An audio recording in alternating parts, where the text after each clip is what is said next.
We're about to do the lift on the truck. Well, first stage, because I forgot to buy some extended studs for the spacer that I got. But so basically, want to take off the wheel, take out the strut, change the shock, replace all back together, and hopefully we can get this done in 2 hours. Let's do it. So step 1, pulling this thing off. That was a 19 millimeter, right? Yeah, 19s.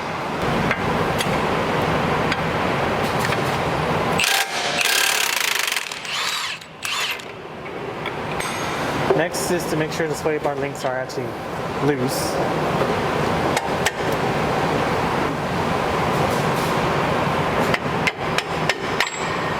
Oh shit. So, and these were 14 millimeters, right? Yeah, this should be 14s. Nice and simple. Alright folks, next is the sway bar end links. Which is not a 14. 15 maybe? Not a 15. 16, let's gotta be a 16. Was it 17? 17. It's definitely a 17, and this is definitely the first try. First try. Alright, perfect. Yeah. Nice, wasn't that hard. Nope. Is that both off? That's a 14 on top, with another 14 on the bottom. Are you noticing what I'm noticing? This side's way easier. Yeah. Yeah. I mean, I think part of it is because now we know what we're doing.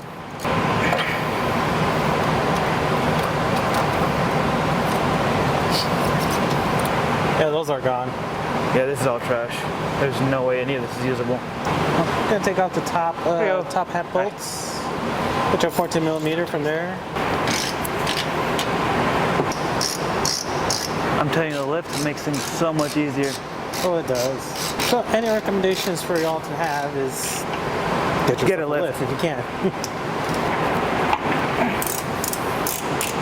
All right, perfect. Ray took off the top hat bolts. One more. Or this is what I thought. So, thanks to my friend's Burley Arms, being that this truck was in the desert the whole time, those bolts came out relatively with ease. Never mind, don't say that.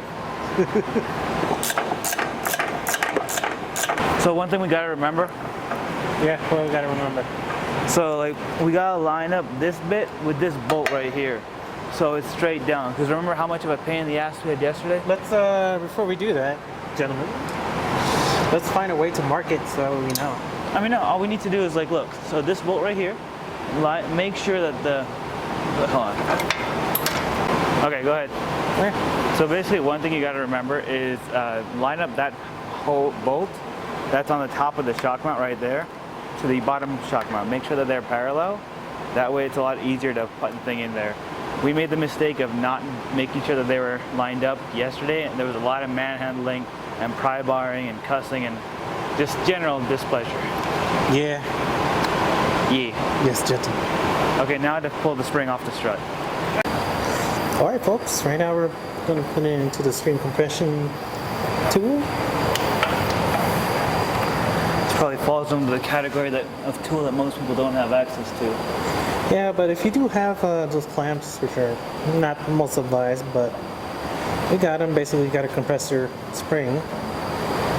So that's enough so you can loosen up the top bolt of your strut. This is the single most nerve-wracking part of this whole process. Yeah.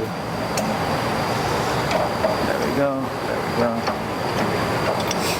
Which, with enough practice, you'll still be scared shitless every time. All right. So you can see right there, the spring is coming out from the bottom, and it's currently under tension. Yep, if you can see.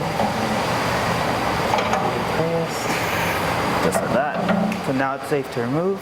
Right. So what you want to do is put your ratcheting wrench right here. Make sure it's set to loosen. Put this guy right here. Just like that. To hold the top of the strut.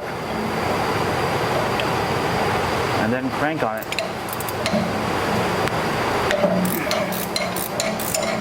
Okay. That's off. And just slide everything right out. Well, actually we left the old one here last night. Sheet. Oh, oops. Now, do you remember what this nut looked like? All right, folks, we'll find it soon. It just went flying somewhere. All right, folks, this is a Belstein 5100. These are most people recommend when it comes to lifting your truck for a budget. And if you can see right here, this is how you do your lift. Bottom one's pretty much OE. This one's like a 0.8 inch lift, and this is I think 1 3/4, if I'm correct. So my goal is pretty much set it right here for the meantime, and then put a 1 inch spacer. And that's all we need to do. Again, first, take out the snap string and just move it down here. Let's do it. Yeah. Okay, so the shock's back in here. Now just to reassemble this little top bit. Put the bolt on there. This guy back on here. That's going on really easily. Yeah, it'll just torque down. Like suspiciously easily. Remember, maintain this to be lined up right here with this main bolt in the front. It's gonna make it a lot easier. If it's perpendicular with that forward facing top hat bolt. Just like we were discussing earlier. A little better shot. This is supposed to go to like 47 foot-pounds, but I don't really know how to use the torque wrench on this. So just tighten it to a decent amount where you feel it won't fall off. Yeah. Okay, that should be good. Oh, and by the way, it does help to have one of these wrenches too. One of these adjustable wrenches to take off the nut. Yeah, so there's a little keyway thing on there. The only way it really works is with an adjustable wrench. Okay, now we loosen it, line it all up, it should be good to go. Hopefully, we should be good.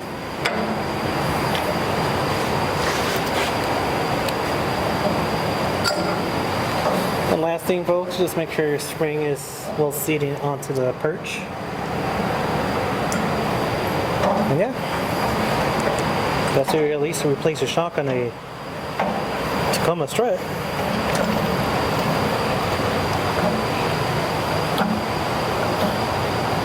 Okay, let's go pop this on your truck. Okay, so nice, quick and easy. Hopefully. Put it there.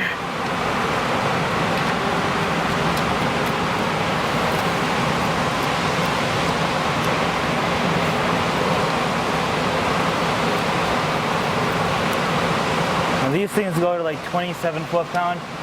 It's not much, honestly. Yeah, so you can easily tighten these down by hand, and pretty much it'll be good enough.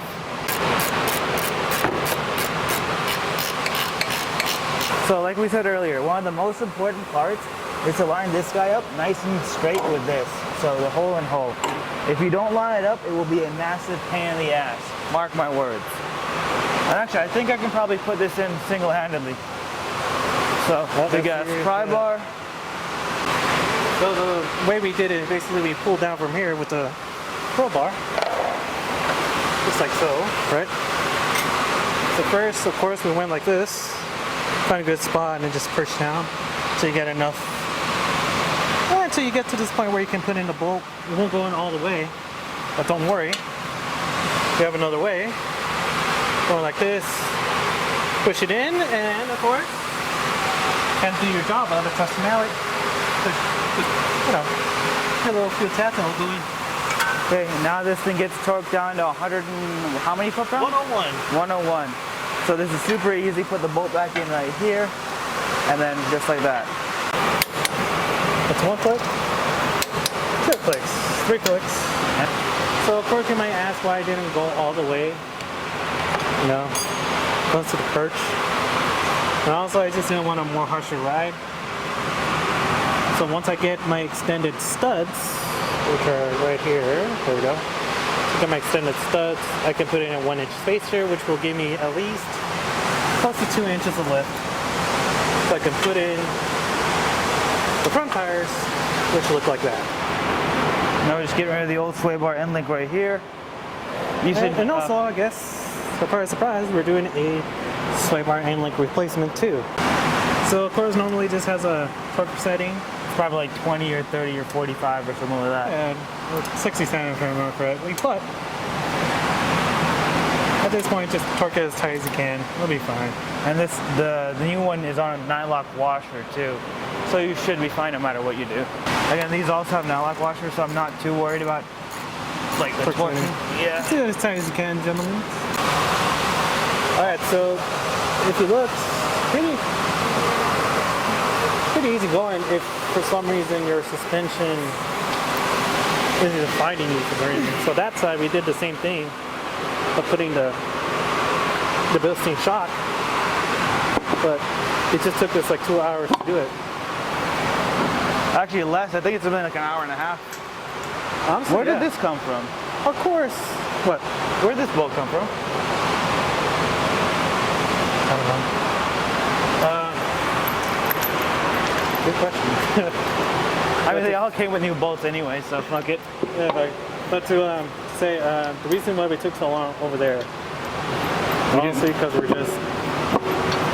maybe because we were tired or we were just really that stubborn. We just didn't want to take out the sway bar end link on that side, and it just took us an hour and a half.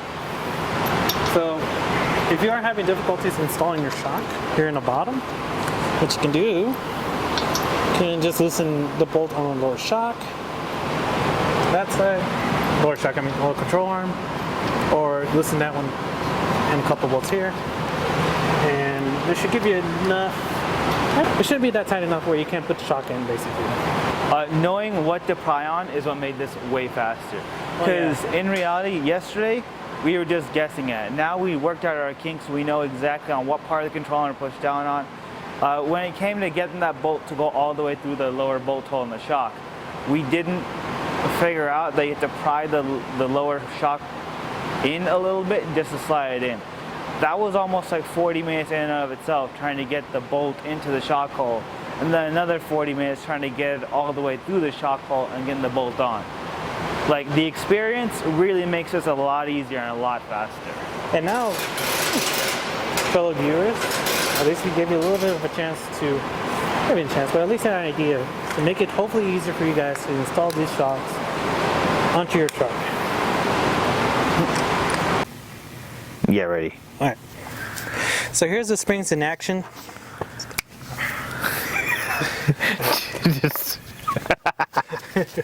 just say shocks and keep going. Hold up. Here's the 5100s in action. As you can see, give me plenty of clearance. So normal actually gives me 0.8 inches of clearance for wheel gap.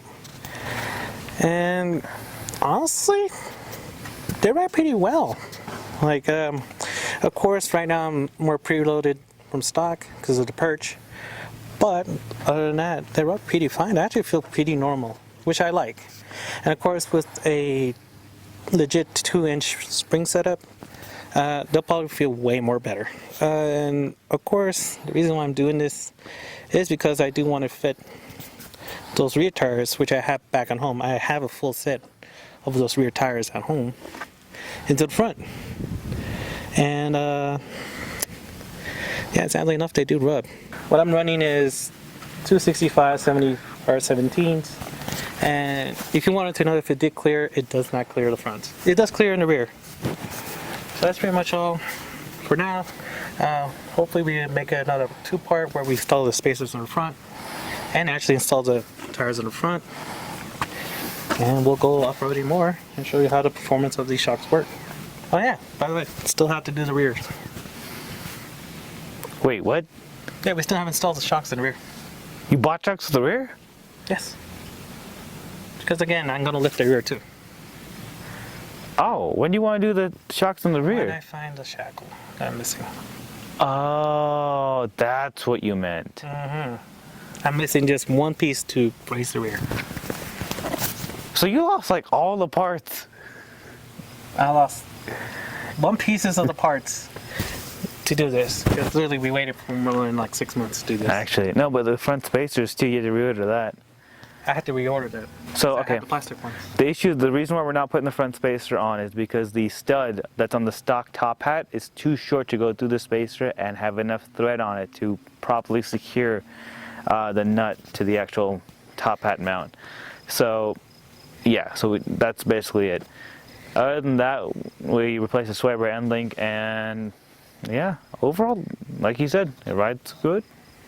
Yeah, sadly enough, because you only replace one, the other side is kind of loose and it's making sounds.